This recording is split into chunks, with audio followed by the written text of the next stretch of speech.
सुख एवं आनंद मनुष्य के भीतर ही निवास करते हैं, परंतु मनुष्य उसे स्त्री में, घर में और बाहरी सुख प्राप्ति के लिए ढूंढ रहा है। श्री कृष्ण कहते हैं कि भगवान उपासना केवल शरीर से ही नहीं बल्कि मन से भी करना चाहिए। ईश्वर का वंदन उन्हें प्रेम बंधन में बांधता है।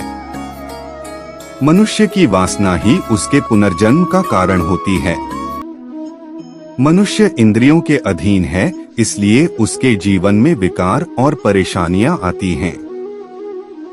मनुष्य के अंदर धैर्य, सदाचार, स्नेह और सेवा जैसे गुण सत्संग के बिना नहीं आते हैं। श्री कृष्ण कहते हैं, जिस प्रकार शरीर से वस्त्र मैल होने पर बदलते हैं, ठीक उसी प्रकार मन में यानी हृदय में मैले होने से उसे निकाल देना चाहिए। जवानी में जिसने ज्यादा पाप किए हैं, उसे बुढ़ापे में नींद नहीं आती है, उसे वह पश्चाताप में बिताते हैं। भगवान ने जिसे संपत्ति दी है, उसे गाय रखकर सेवा करनी चाहिए, इससे भगवान प्रसन्न होते हैं। जुआ, मदिरापान, परस्त्री गमन, अनैतिक संबंध, हिंसा, असत्य, मद, आसक्ति और निर्दयता, इन सब में कलयुग का वास है, इसलिए इसका और एक नाम है घोर कलयुग। अधिकारी शिष्य को यानी जो ज्ञान प्राप्त करने में परिश्रम करते हैं, उसे सद्गुरु, अच्छा गुरु अवश्य मिलता है। भगवान श्री कृष्ण कहते हैं कि मनुष्य को अपने हृदय को बार बार समझने की कोशिश करनी चाहिए, ईश्वर के सिवाय उसका कोई नहीं है। साथ ही यह विचार करना चाहिए कि उसका कोई नहीं है इस ब्रह्मांड में भी जो उसका साथ देगा। भोग में क्षणिक, क्षण भर के लिए सुख प्राप्त होता है, साथ ही त्याग में स्थायी आनंद है।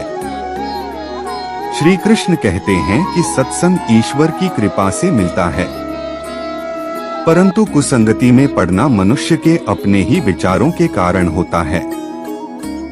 लोभ और मोह माया, किसी से अधिक लगाव पाप के माता पिता कहे जाते हैं। साथ ही लोभ पाप का बाप ही है। श्री कृष्ण कहते हैं कि स्त्री का धर्म है कि रोज तुलसी और पार्वती का पूजन करें, इससे उनकी सुख समृद्धि हमेशा बने रहते हैं। मनुष्य को अपने मन और बुद्धि पर हमेशा विश्वास नहीं करना चाहिए, क्योंकि ये बार बार मनुष्य को दगा देते हैं। खुद को निर्दोष मानना बहुत बड़ा गुनाह साबित होता है। पति पत्नी पवित्र रिश्ता बनाए रखने से भगवान पुत्र के रूप में उनके घर आने की इच्छा रखते हैं। भगवान इन सभी कसौटियों पर कसकर जांच परख कर ही मनुष्य को अपनाते हैं। इसलिए मन में गलत विचार नहीं रखना चाहिए, सदैव आप किसी के साथ प्रेम भाव से रहना चाहिए। इसी तरह का वीडियो देखने के लिए हमारे चैनल को सब्सक्राइब कर लीजिए।